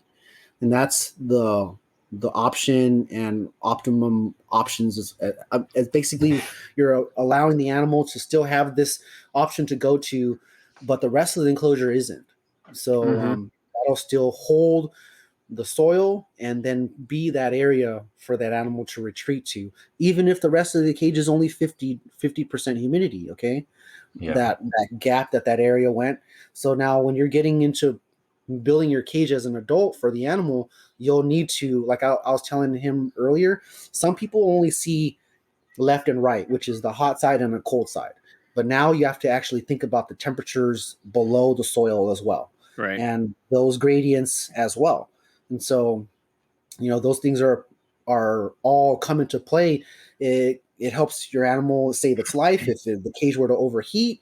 Not just to mention, the options to go back and forth, whether it wants to be drier or whether it wants to be really humid. It just gives the animal a well-balanced lifestyle, essentially. Yeah. Always around your basking areas, though, it's going to be 30, 40, 50% humidity. It's just naturally, the lights just will naturally dehydrate that area. Mm-hmm. And so you have other pockets that the animal can get to. All right. And I would almost say it's, to me, and this is, like I said, total beginner. I feel like it'd be almost easier to keep that humidity with an older animal if you can have thicker substrate. Because, like you said, as far as the taming process with a young one, if you give them 6 inches of soil, you will never find it. It'll always burrow, whether it's stressed or not. They just love to burrow, from what I've seen. Even my snakes will do that sometimes. So with keeping, like, based off of what your recommendation is, I try to keep an inch, so it almost gives it that vulnerability to where it can if it wants to, but it's going to try to get, I guess, force it to stay out to get used to you and then that enclosure as well. So it can be difficult to try to keep that humidity. But I try to use your tactic as far as 50-50 of topsoil and sand with a little, and really that cypress mulch on top and leaves on top has helped drastically, because you can see that moisture line on the very bottom of that cage. And I mean, Yeah. as far as shedding, it seems to help. It seems to hold it. As far as the ambient humidity percentage or temperature in the cage. But I would assume it'd be a little bit better with their older, because you can put 6 to 12 inches of soil on one side, if Yeah. not the entire enclosure. Right, and you'll just have to calculate it in, and like adding to, or kind of um, blending both topics from the last and right now. Um, it's just a whole bunch of math. That's Yeah. what it is. Yeah. You're taking your enclosure. What we got is facts, and what we got is tools that we're using, and you can go ahead and start at a high, add in fixtures that you think will work, I think that are going to get your cage to the temperature it needs. And let's just say in a 6-foot cage, you needed 150 watts to get that one side 95, 100 degrees, right? But you're not now, like I said, you're not going to use just 150 watt bulb. You're going to use 3 or 4 spaced out, and then this provides a better gradient. You're tackling one thing, but you're still tackling the actual ambient as well. And this also, as the bank grows and you're using multiple bulbs in a row, that distance covers more area in the cage for it to heat. Now, when you're, like, say, at 150 watts again, you can just deduct and add two if you think you need to. So let's say you're using a 50 watt, and another 50 watt, and now it was winter, but now it's summertime. Yeah. You're now going to change the whole setting of those bulbs, where you may only need 2 bulbs, or you took your 50 watts and now you turned them into 35 watts each because it's so hot outside. And so now this is your whole math again. You knew what you needed to complete this temperature gradient, and now it's adding the right bulbs, deducting, and start high so you can deduct, or even if you're starting low, now it's sat overnight, you've read the temperatures, you've dug deep down your soil, and this is a large enclosure. You've dug deep down, and you've made sure that the soil depth read is not 60. If it's 75, that's now my cool area. And Right. like Alan said before, you might need to utilize heat on a different side of the cage to buffer out the cold end. And so you're raising that a little bit, and it's again all in math and seeing just how things work out. Yep. You're gonna have to sit there a couple of days and make sure you're reading temperatures over and over, but that's just how you're gonna have to do it. And some other ideas for those listening, maybe the newer keepers. There's the idea that you can plug in a floodlight and put it on something like a thermostat or a dimmer switch, something along those lines. And yes, you can do that, but I would caution that, because if you're doing this yourself, first off, and you don't know how to do it, you might want to take a step back. And I know everything's available on YouTube and you can look up how to hook up a dimmer switch, but for whatever reason, if that thing fails, let's say it fails in a way where now it's no longer dimming, Yeah. and you just have the full 150 watt bulb going when you have it dimmed down to somewhere around 75, 65 watts. You might run into a problem of overheating. You might not even notice it if you're just used to seeing that light come from there. You might get busy with life, something going on. And with some of these Indonesian species, the thinner skin monitors, you could be into a real problem real quick. And then the other side of that is if you're running one bulb and on one of these systems and the bulb goes out, let's say you decide to go away for a weekend, go on vacation, do something else, you're not really paying attention. Now you have no heat in your enclosure if you're just running primarily off that one bulb. So I like to use, and it does take some experimentation and playing with, more than one bulb to heat up an area, because basically, if one goes out, you still have another bulb working. And even if you're not getting your 130 mark, if that's your mark for your basking site, you still might be getting a 110 with just one bulb. But it allows you some kind of protection, some kind of buffer space if there's some problems. So I like to find, It's funny you mentioned that, Kai, but I have a set of summer bulbs and I have a set of winter bulbs. And basically all the setups, whether it's actual floodlights or the mini halogens, I use a lot of 25 watts and I use a lot of the 40 watts or 50 watts that are available, depending on the time of the year, to address some of these concerns. So had to interrupt on that real quick. Oh, and one other thing I remember I wanted to hit on for those people out there that you're setting up an enclosure and you're buying bulbs, you might be wondering what we're talking about with a flood type of light. There's also spotlights, and they're more, if I have to put it into terms, it's more like looking through a magnifying glass or shining that magnifying glass at a leaf, watching it burn or bugs or whatnot, how it collects or how it uses light. Where a floodlight casts a much wider cone of light energy, basically, and heat coming out from there. We say floodlight because on a large monitor or sometimes even a small monitor, you're only getting a very focused point of heat and light, and that can cause some problems as well. So it's much safer to use the floodlights where it's casting that wider cone of heat and energy across that area.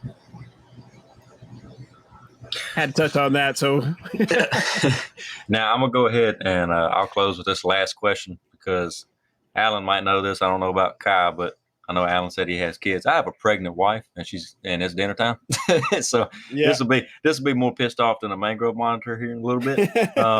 What is the best foods, Kai, to feed your mangroves? I know it can kind of change a little bit depending on where you're located. And I've tried to do my best as far as what you've recommended, but just to kind of touch base on that, what do you prefer for mangroves? Since they're pretty adaptable, almost anything. Okay. But to keep it basic, I don't want to just say, you use a variety of stuff because people just use whatever. I keep it simple. Some rodents here and there, chicks, some shrimp, some silver sides, crawfish, maybe a lizard here and there, and that's really it. I maybe ground turkey or some Missouri diet here and there as a filler, but I don't feed like strictly mice or something like that. I do vary the diet. Now you're gonna see that I didn't really mention much for bugs. It's because I don't really use a ton. The baby monitors, I might feed some of the grasshoppers I breed, and I'll start them off some crickets, but I don't use like mealworms. I don't use roaches much often. I could, but I don't really do that for them. They're great on eating vertebrates right from the get-go. They're in the wild, they're chasing little crickets and little lizards and little frogs and overpowering just about anything, even the big bugs too, don't get me wrong. So the big bugs that they're eating, just ours don't compare to them, what we have here in the States available typically. So Right. I don't feed a ton of bugs. I just chop up vertebrates like chicks and mice and quail and everything that the adults eat. I feed to the babies, just minced up. So I And definitely I've can heard you feed mention the same eggs thing. as well. Like, can you give them eggs as far as maybe a boiled egg or scrambled eggs or Yeah, if raw? you can kind of do a just about any way. They're gonna get the most, and you're gonna lose the least if you slightly flash boil it or hard boil it a little bit. You get it's not all runny and stuff. But they also love lapping it up here and there. They kind of get a joy from just doing that. Yeah. You can scramble them and spread it apart a little bit some more. But the best eggs are fertile eggs. Overall, Absolutely. if you can get, even for me, I just buy fertile duck eggs or fertile chick eggs from the Asian market, and they're called balut. And Asian cultures, we eat it with a leaf, and it's kind of gross, but the lizards love it. I was about to say, man, I'm So, not gonna say yeah, nothing, but yeah, that's a little different. yeah, it's a little gross, but it's a cheap.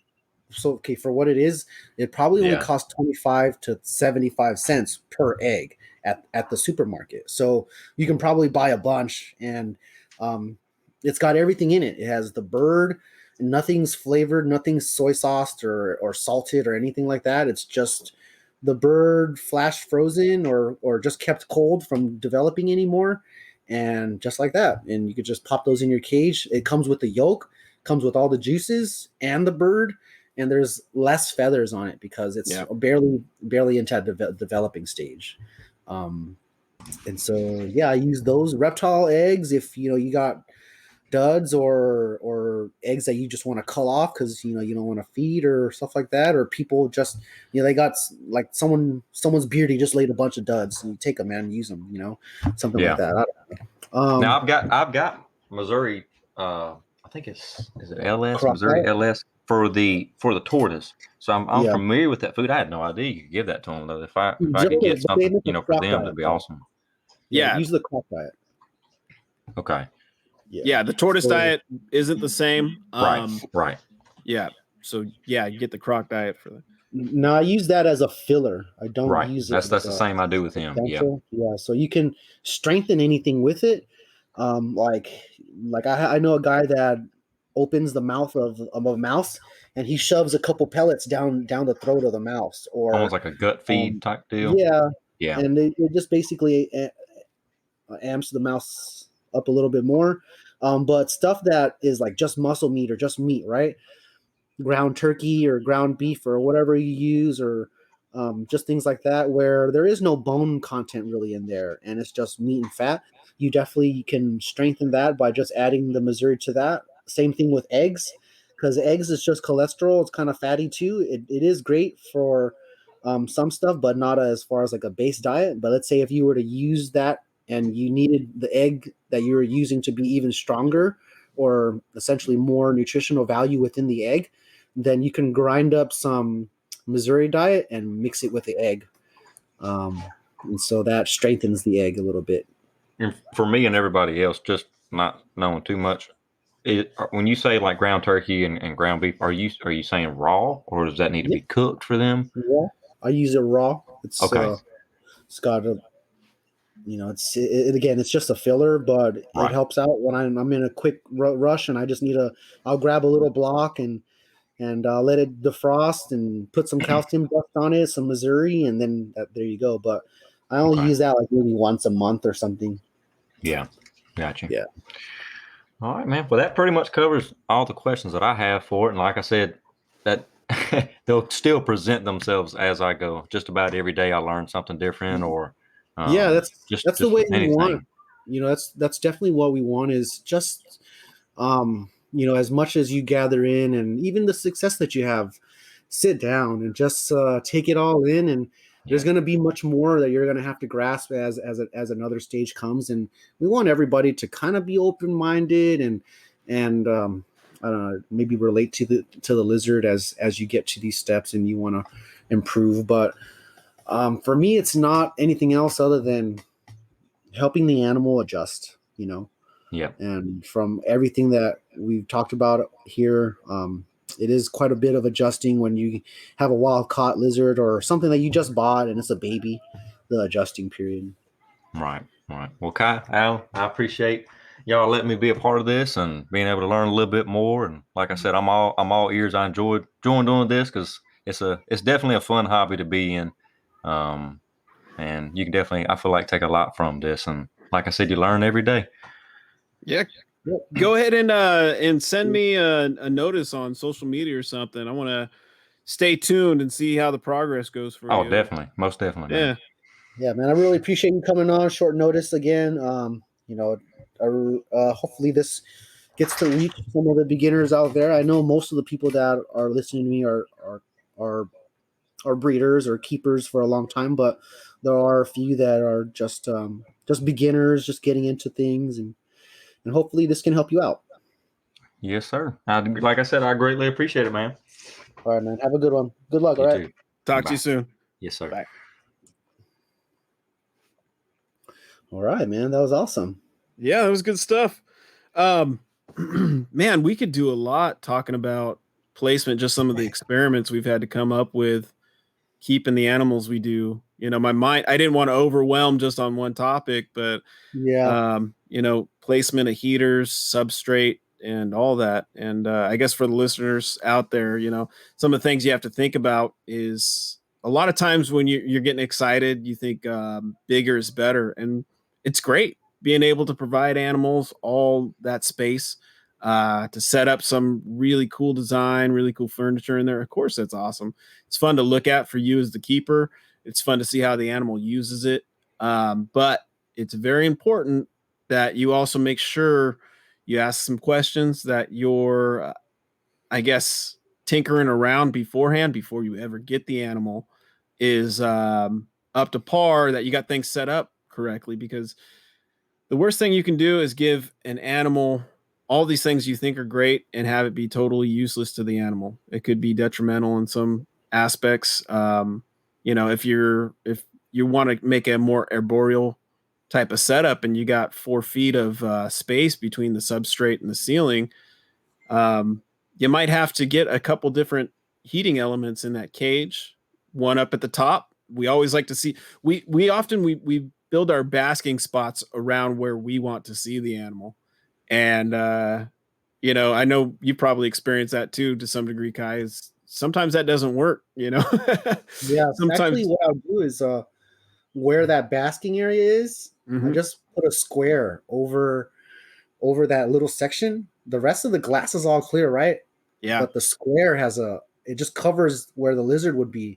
So the lizard, it's a little visual barrier, and this is another little manipulating thing, make it seem like out of place, out of mind, or out of sight, out of mind. And the lizards they think I don't see them. They're kind of out of view. I'm not really in direct view. I might pop in a scene, but that little piece of cardboard that blocks the glass a little bit in front of that basking area, it actually helps. It's kind Yeah. of a trick, but yeah. Absolutely. Or if you have a large enclosure, you can set up multiple basking areas. You can set up one to be more hidden for the animal, and then at their convenience, you can put out one out in front of you where it can see you. You can see it maybe on a higher side of the cage. That same thing we were talking about earlier, where the animal feels more elevated.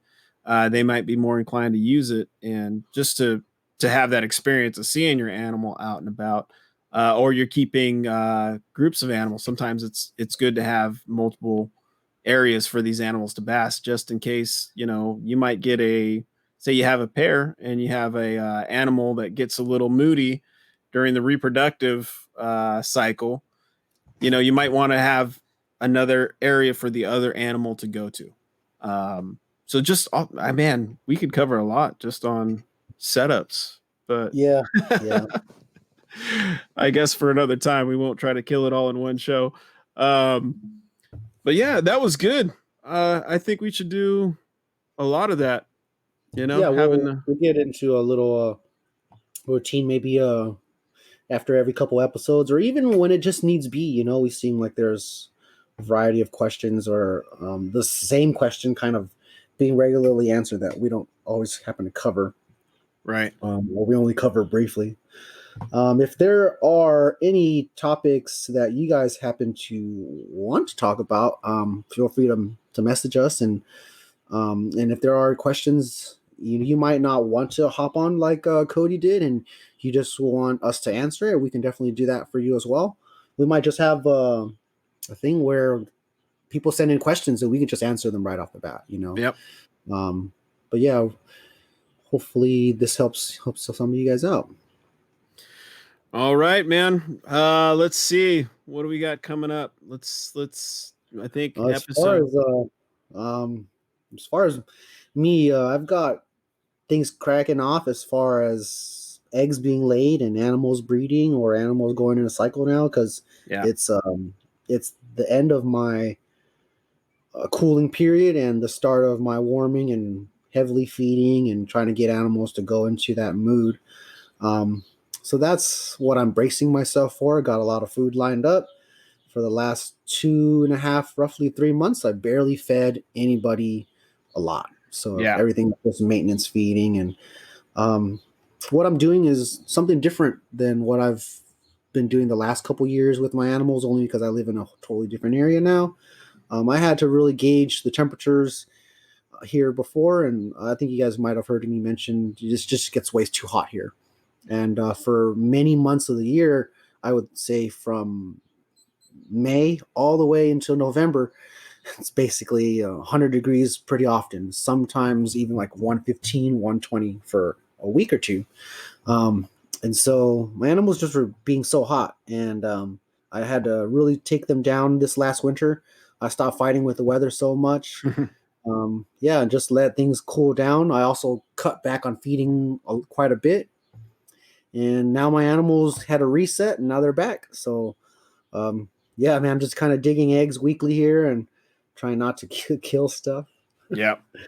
You know, something Yeah. you bring up, the season changing, something I'm experimenting with a little bit this going into this summer is adjustable basking sites, I guess, where I am able to lower the actual bulb in a safe way down a little closer where I can still get that whatever basking, temperature I'm looking for, up in the 130s to 150s for some animals. But doing it by moving a lower wattage bulb closer so that I'm not, keeping on, just for an example, a 75-watt bulb can produce a lot of heat in the warehouse in the summertime. So if I am able to change it to maybe a 50-watt bulb because the ambient heat's already up, Right. And a few different things that I'm going to try also in conjunction with that is some of the cages that don't have much ventilation now, I can actually add a lot more ventilation to help keep those temperatures in check, because a simple room humidifier in one side of the warehouse will keep the ambient humidity up quite a bit, just because the temperature's up. The hotter air holds on to that humidity a little better. So just little things. I'm going to try to work with the temperature here rather than try to fight it. And Yeah. Right. Yeah. Right now, the next few months, especially like summer and all that, I'll just turn on my AC unit, and it's basically geared to the room where, if it goes above like 88, 90, it kicks on, and it brings things down to a good medium for me. Yeah. And we're just gonna try to run with that.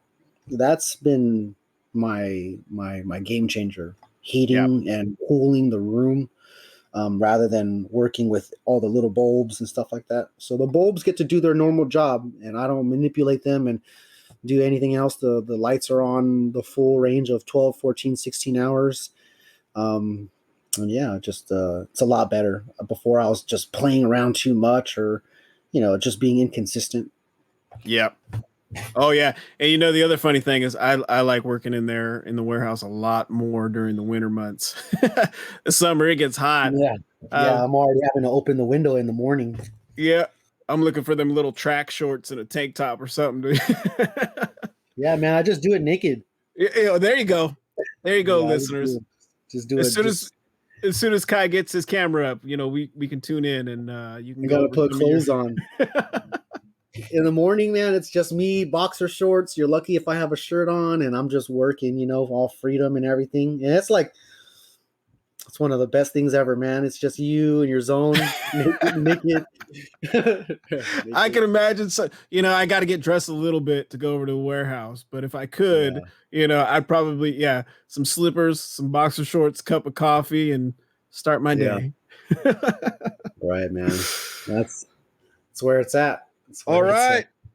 We are coming up on about 2 hours. So thank you guys out there for listening. Kai, anything you want to add before we shut this down? No, I think we're good. We're able to cover a good amount, and we did pretty well. I think so. Yeah. On to the next one. I guess the next one we'll prepare a guest. Some breeder or longtime keeper, maybe someone with a different insight than what everybody else has been teaching a little bit. Yeah. But yeah, stay tuned for that.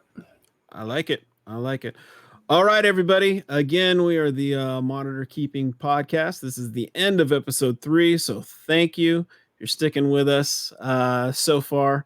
It's always funny to hear myself talk, trying to listen back to this. So I thank you for the good feedback I've been getting from a few of you. Please, I'm not shying away from any type of criticism. So anything helpful that we can add, if I say too much, which I know I do, little things like that, go ahead and send me a message, reach out. Kai, where can people find you? They can find me on Facebook and Instagram. My Facebook is just my name. It's Kai Fan, KHAI space PHAN. And on Instagram, I'm big_lizard 103. It's BIG_lizard 1, the letter O, the number 3 at yahoo.com. But I'm also now available everywhere. I'm on YouTube as well. You can find me at Mangrove Mecca. It's Mangrove and Mecca, MCCA. And you might, typing in my email address that I gave you, you might be able to find me also on TikTok and some other stuff like that as well. But I'm pretty easy to find. Type in Mangrove monitors and you'll find Kai. Let's put it that way. Yeah. Just ask. And don't believe anything they told you. Or believe it all. Or believe it all. Believe it all. All the good stuff. Me, you can find on Facebook at Origins Reptile, on Instagram at Origins_Reptile, and of course now the podcast too. You can find us on all major platforms doing this thing. And again, our podcast, the help getting this whole thing started. If you're a fan of monitor lizards and you want to reach out, ask these questions and interact with us, we'd love to do it. But this is made possible in part by the Morelia Python Radio Network.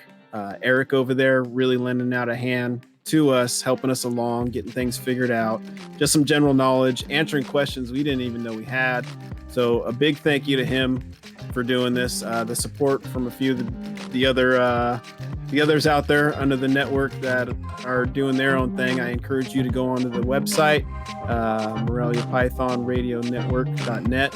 Check out the other podcasts. If you like one reptile, there's probably a good chance you like a bunch more, or at least you're interested in. And there's some great guys out there. So take a listen, poke around, look at the website. They got some cool stuff on there, a store. And if you are so inclined, go ahead and get on with the Patreon. And everything that you add comes through in helping getting content out there, whether it's monitors, whether it's Morelia or other animals. So I really appreciate that if you do. All right, I think we're headed out. Thank you guys for listening, and thanks Cody Allen for coming on and being brave enough to be in the hot seat a little bit. Thank you guys.